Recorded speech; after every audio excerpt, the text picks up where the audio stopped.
We're going to go ahead and get started by making the shadows, and I have 1 part linseed oil and turpentine in my little container. At this moment I'm adding burnt sienna and raw umber along with some yellow ochre, and that's going to be used so that way I can go ahead and get some warm shadows in the base of the neck.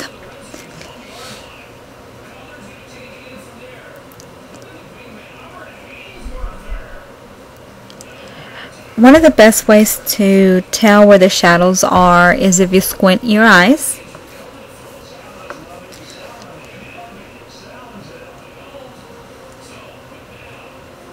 I'm adding a little bit more burnt umber. That way I get a warmer shadow.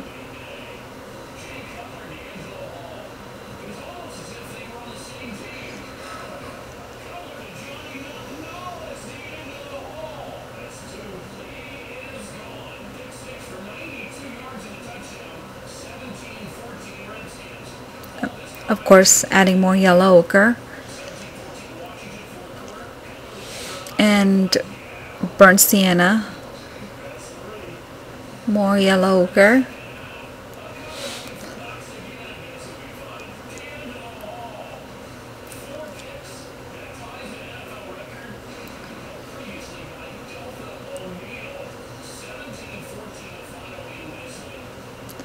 the real dark chocolate color is the burnt sienna, and that's what I keep adding on there. I'm also going to add that to his hair.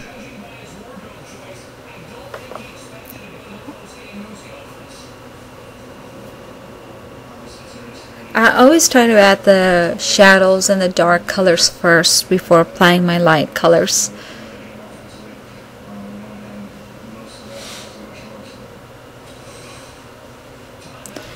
Remember, always take your time, never rush through your painting. Painting is supposed to be very relaxing, not something that needs to be rushed. Of course, I keep adding that burnt sienna to my paint, and that's where I'm adding it to the shadows. Where I see dark values, by squinting my eyes, is where I'm adding the mixture for the shadows.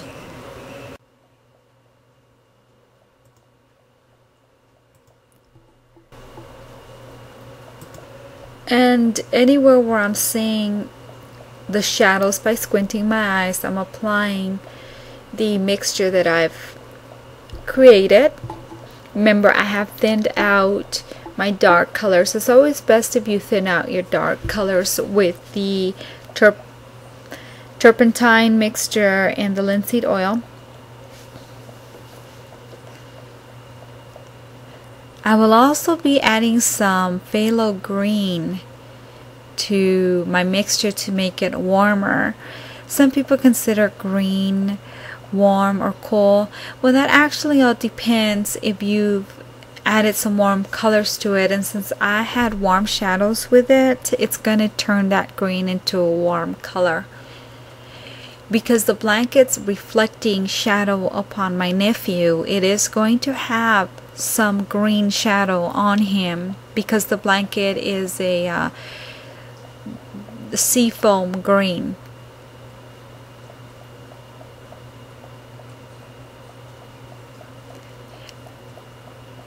At this point, I'm just going to go ahead and continue adding the shadows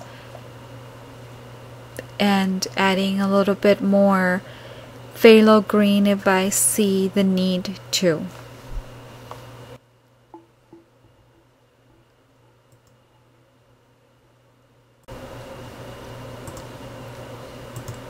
And I'm starting to see warmer shadows, so I'm adding a little alizarin crimson to my mixture, a little bit of dioxazine purple to give me that violet shadow.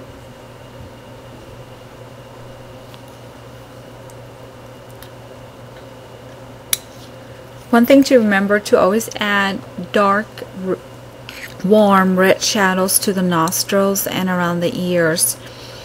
Anywhere where there's a lot of skin that meets, where there's a lot of blood rushing through, always make your shadows warm with red or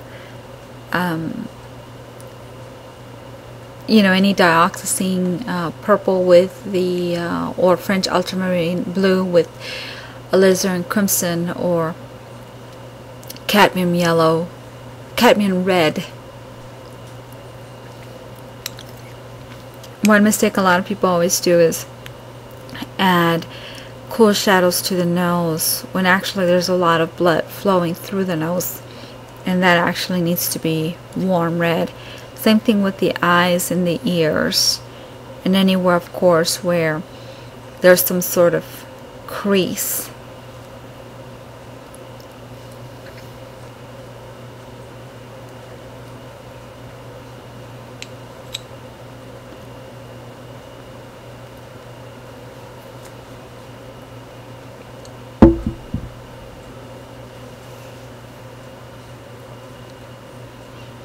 I'm lightening my mixture for the shadows on his shirt with some titanium white.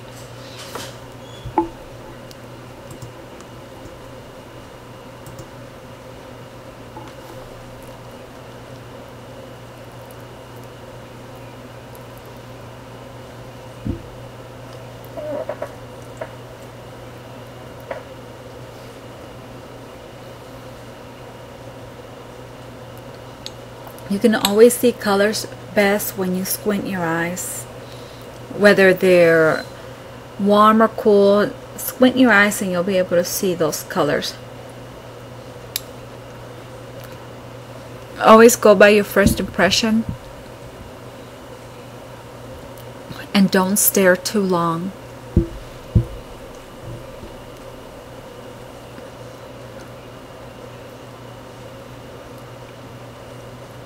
As you can see, I added some raw umber, alizarin crimson, and some titanium white.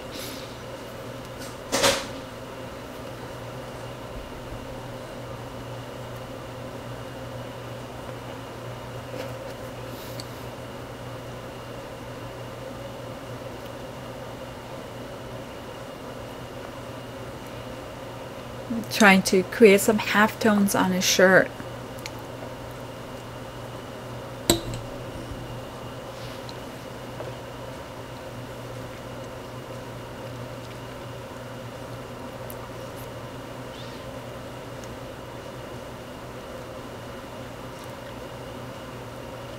A big advice I have is to take as much time with the clothing as you do with the face. You don't want to create this beautiful face on someone and you rush the hands, feet, and clothing.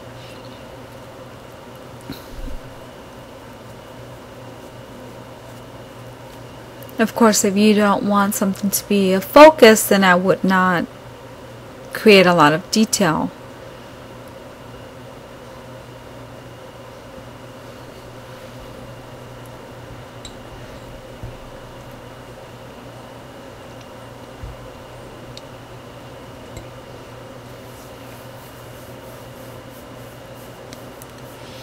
For some reason, people always seem to think that when you see a picture, you're supposed to duplicate it identical when you're doing a painting. And of course, a painting is a painting.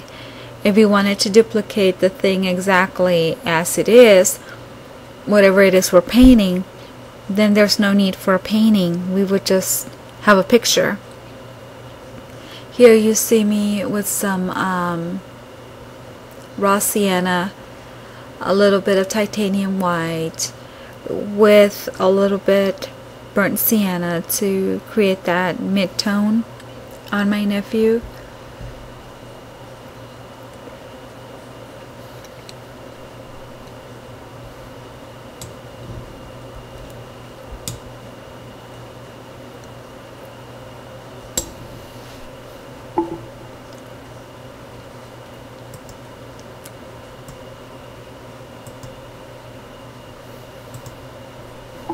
At this point, I'm going to go ahead and grab some cadmium red light and add it to the raw sienna and a little bit of titanium white.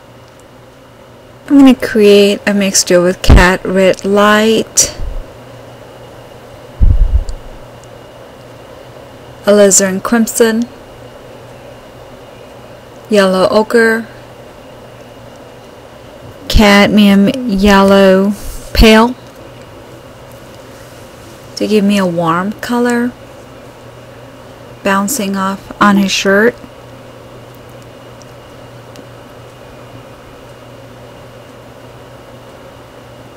Remember, our colors always bounce off one another, whether it be the clothing bounces off your skin bounces off into the clothing.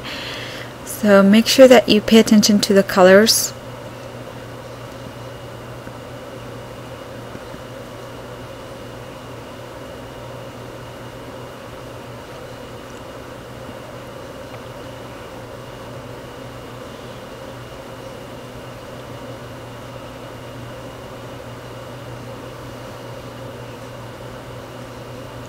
The more you paint, the more you'll start seeing the colors. A good exercise to see colors is to grab a lot of building blocks and make sure they're the colored ones, and just set them in a setting, all the different colors. You can have 5 blocks, different colors, set one right on top of another with the light on, and grab some acrylic colors and paint what you see. You'll start to see colors bounce off each other. Do that exercise like 3 times a week for 2 or 3 weeks, and you'll start to see colors. As you can see, I had added some yellow ochre and some titanium white, and I'm adding that mixture to his shirt.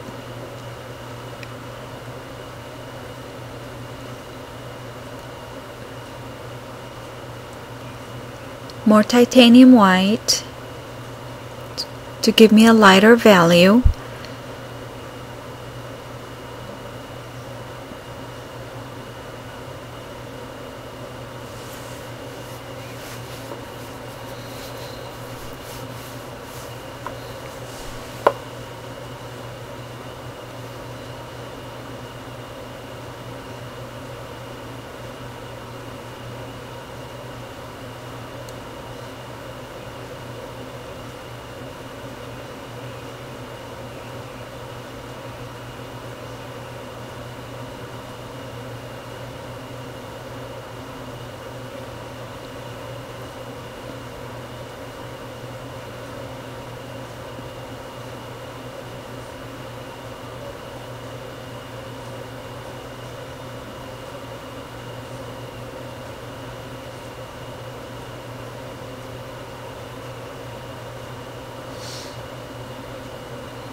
So to this mixture, I added some titanium white, yellow ochre, and burnt sienna.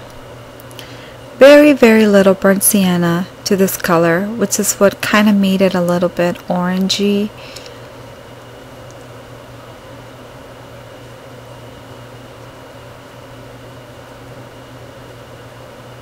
Remember to always take your time, don't rush things.